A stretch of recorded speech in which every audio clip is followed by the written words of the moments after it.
Etihad സ്റ്റേഡിയത്തിലെ എല്ലാ വശങ്ങളിലേക്കും വിരൽ ചൂണ്ടി പെപ് ഗാർഡിയോള തൻ്റെ കുട്ടികളോട് പറഞ്ഞു, കോക്ടെയിൽ കുടിച്ച് ആഘോഷിക്കൂ, ഈ നിമിഷം നിങ്ങളുടേതാണ്.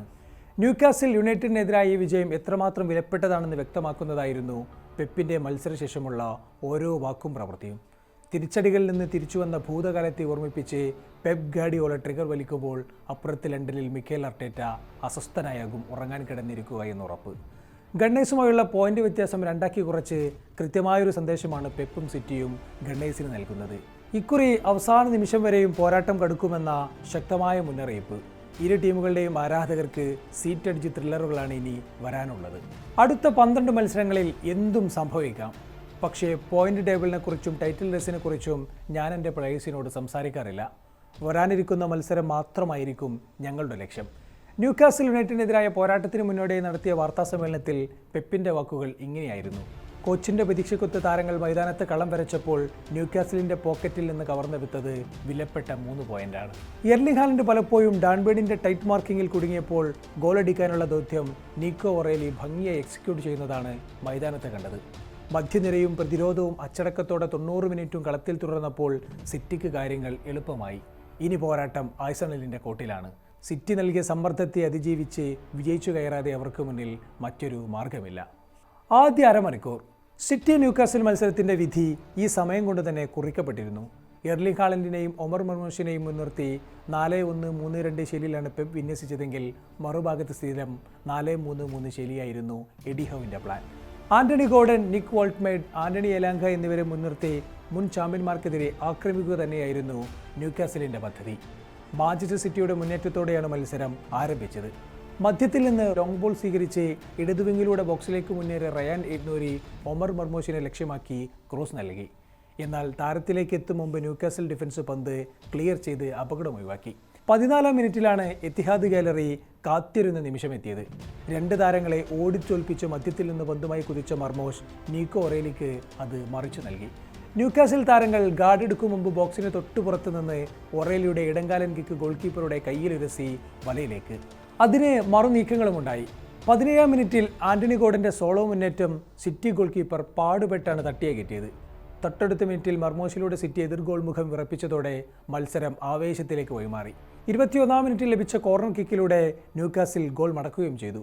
പോസ്റ്റിലേക്ക് ഊർന്നിറങ്ങിയ പന്ത് സിറ്റി താരങ്ങൾ തട്ടിയകറ്റിയെങ്കിലും നേരെ ന്യൂകാസിൽ താരങ്ങളുടെ കാലുകളിലേക്ക്. ബോക്സിന് പുറത്തു നിന്ന് ലെവിസാൾ ഉതിർത്ത ഷോട്ട് സിറ്റി താരങ്ങളുടെ ദേഹത്ത് തട്ടി റിഫ്ലക്റ്റായി ഗോൾ പോസ്റ്റിലേക്ക്. ഡോണരുമക്ക് അവിടെ കാഴ്ചക്കാരൻ്റെ റോൾ മാത്രം. എന്നാൽ ന്യൂകാസിൽ ആരാധകരുടെ ആഘോഷത്തിന് 5 മിനിറ്റ് ആയുസ് മാത്രമേ ഉണ്ടായിരുന്നുള്ളൂ. ഇടതുവിങ്ങിലൂടെ മുന്നേറി അന്റോണിൻ സെമന്യോ 2 ന്യൂകാസിൽ താരങ്ങളുടെ വിടവിലൂടെ ഹാളൻഡിനെ ലക്ഷ്യമാക്കി ത്രൂ ബോൾ നൽകി. ഒറ്റ ടച്ചെടുത്ത ഹാളൻഡ് ബോക്സിൻ്റെ മൂലയിൽ നിന്ന് ഒറേലിയെ ലക്ഷ്യമാക്കി അളന്നു മുറിച്ചൊരു ക്രോസ് നൽകുകയാണ്. ഫ്രീ ഹെഡറിലൂടെ യുവതാരം പന്ത് വലയിലേക്ക് പ്ലേസ് ചെയ്യുന്നു. മത്സരത്തിൽ സിറ്റിയുടെ നിർണായകമായ ലീഡ്. ആദ്യ പകുതിയിൽ തന്നെ ഹാട്രിക് സ്വന്തമാക്കാനുള്ള മികച്ച അവസരം ഒറേലിക്ക് ലഭിച്ചെങ്കിലും നേരിയ വ്യത്യാസത്തിൽ അത് പുറത്തേക്ക് പോയി. സമനില ഗോളിനായി ന്യൂകാസിൽ ശ്രമം തുടർന്നെങ്കിലും റൂബൻ ഡിയസ് മാർഗുവേയി സഖ്യത്തെ മറികടക്കാനായില്ല. ആദ്യ പകുതിയുടെ അവസാനം ടൊണാലി എടുത്ത ഫ്രീ കിക്കിൽ തലവെച്ച് ഡാൻ ബേൺ സിറ്റി ഗോൾ വല കുലുക്കിയെങ്കിലും ഓഫ്സൈഡ് കെണിയിൽ കുരുങ്ങിയത് തിരിച്ചടിയായി മാറി. 2-ാം പകുതിയിൽ കൂടുതൽ ഉണർന്നു കളിച്ചത് ന്യൂകാസിലായിരുന്നു. സിറ്റി ബോക്സിൽ നിരന്തരം ഭീതി സൃഷ്ടിച്ച സന്ദർശകർ ഏതു നിമിഷവും ഗോൾ മടക്കുമെന്ന പ്രതീതിയാണ് നൽകിയത്. എന്നാൽ കൗണ്ടർ അറ്റാക്കിലൂടെ ഒറ്റപ്പെട്ട നീക്കങ്ങളുമായി സിറ്റിയും ലീഡ് നിർത്താനായി ശ്രമങ്ങൾ നടത്തി. 7 തവണയാണ് ന്യൂകാസിൽ താരങ്ങൾ ലക്ഷ്യത്തിലേക്ക് നിറയുതിർത്തതെങ്കിൽ 5 ആയിരുന്നു സിറ്റിയുടെ ഷോട്ട് ഓൺ ടാർഗറ്റ്. ഒടുവിൽ റഫറി ഫൈനൽ വിസിൽ മുഴക്കുമ്പോൾ സ്വന്തം കാണികൾക്ക് മുന്നിൽ മറ്റൊരു വിജയവും വിലപ്പെട്ട 3 പോയിന്റും സ്വന്തമാക്കിയ ആഹ്ലാദത്തിലായിരുന്നു സിറ്റി താരങ്ങൾ. ഡാൻ ബേണിൻ്റെ മാർക്കിങ്ങുമായി പൊരുതിയ എർലിംഗ് ഹാലൻഡാണ് തൻ്റെ മാൻ ഓഫ് ദ മാച്ച് എന്നാണ് പെപ്പ് മത്സരശേഷം പറഞ്ഞത്. പെപ്പ് ഗാർഡിയോളക്ക് ഇത് നല്ല കാലമല്ല. പോയ കാലത്തെ ബീസ്റ്റ് മോഡോ ഫ്ലോയോ ബാലൻസോ അയാളുടെ ടീമിന് ഇപ്പോഴുമില്ല. പക്ഷേ എന്നിട്ട് പോലും ടൈറ്റിൽ ചാലഞ്ചിന് സാധിക്കുന്നു എന്നതാണ് അയാളുടെ റേഞ്ച്. റൈൻഡേഴ്സ്, ചെർക്കി, ഡോണരുമ തുടങ്ങി സമ്മറിലെത്തിയവർ മുതൽ വിൻ്ററിലെത്തിയ സെമന്യോ, മർഗുവെ എന്നിവരുടെ ഒരു പുതിയ യുഗത്തിനുള്ള തയ്യാറെടുപ്പിലാണ് പെപ്പ്. തൻ്റെ കാര്യം ഉറപ്പില്ലെങ്കിലും അടുത്ത 5 വർഷത്തേക്കുള്ള സ്ക്വാഡ് ബിൽഡ് ചെയ്യാനുള്ള ശ്രമം. അതുകൊണ്ട് തന്നെ ഈ സീസണിൽ ഇനി കിട്ടുന്നതെന്തും അവർക്ക് ബോണസ് തന്നെയാണ്. പക്ഷേ മറുവശത്ത് ആഴ്സണലിന് അങ്ങനെയല്ല. എല്ലാം ഒത്തുവന്നൊരു സീസണിലും നേടാനായില്ലെങ്കിൽ അതുണ്ടാക്കുന്ന ആഘാതം ചെറുതായിരിക്കില്ല. പോയ സീസണിൽ നിന്നും പാഠം ഉൾക്കൊള്ളാൻ ഇനിയുമായില്ലേ എന്ന ചോദ്യമാണ് അവസാന മത്സരങ്ങൾ നൽകുന്നത്. ഓരോ മാച്ച് വീക്ക് പിന്നിടുമ്പോഴും ഗണ്ണേഴ്സ് പോയിന്റ് ഡ്രോപ്പ് ചെയ്യുന്നതിൽ മത്സരിക്കുമ്പോൾ അക്കൗണ്ട് നിറക്കാനുള്ള ശ്രമത്തിലാണ് സിറ്റി. ജനുവരി 17 യുണൈറ്റഡിനെതിരെ തോൽവി നേരിട്ട ശേഷം സിറ്റി പിന്നീടൊരു പരാജയം രുചിച്ചിട്ടില്ല. ടോട്ടനത്തിനെതിരെ സമനില വാങ്ങിയപ്പോൾ ലിവർപൂളിനെയും വോൾഫ്സിനെയും ഫുൾഹാമിനെയും തോൽപ്പിച്ചു. മറുഭാഗത്ത് അവസാന 2 മാച്ചിൽ ബ്രെൻഫോർഡ്, വോൾഫ്സ് എന്നിവർക്കെതിരെ സമനിലയായിരുന്നു അർട്ടേറ്റയുടെ സംഘത്തിൻ്റെ റിസൾട്ട്. വോൾഫ്സിനെതിരെ വിസിലൂതാനിരിക്കെ വാങ്ങിയ സമനില ഗോളിൻ്റെ വില കണ്ടുതന്നെ അറിയണം.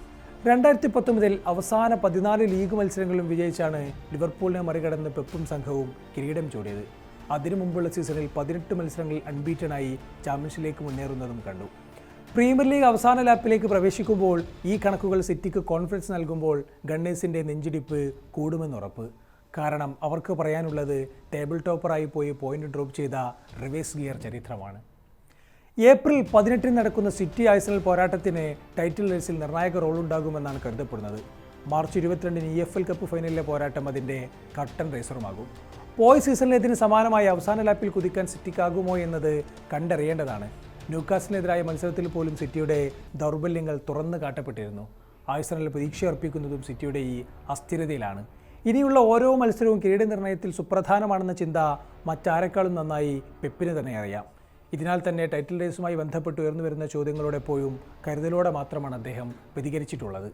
നിലവിൽ സിറ്റി സ്ക്വാഡിലുള്ള 60 മുതൽ 70% പുതിയ താരങ്ങളാണെന്നും അതിനാൽ മുമ്പ് ടൈറ്റിൽ റേസിൽ നടത്തിയ പ്രകടനം ഇപ്പോൾ പ്രസക്തമല്ലെന്നുമാണ് പെപ്പ് പറഞ്ഞു വെക്കുന്നത്.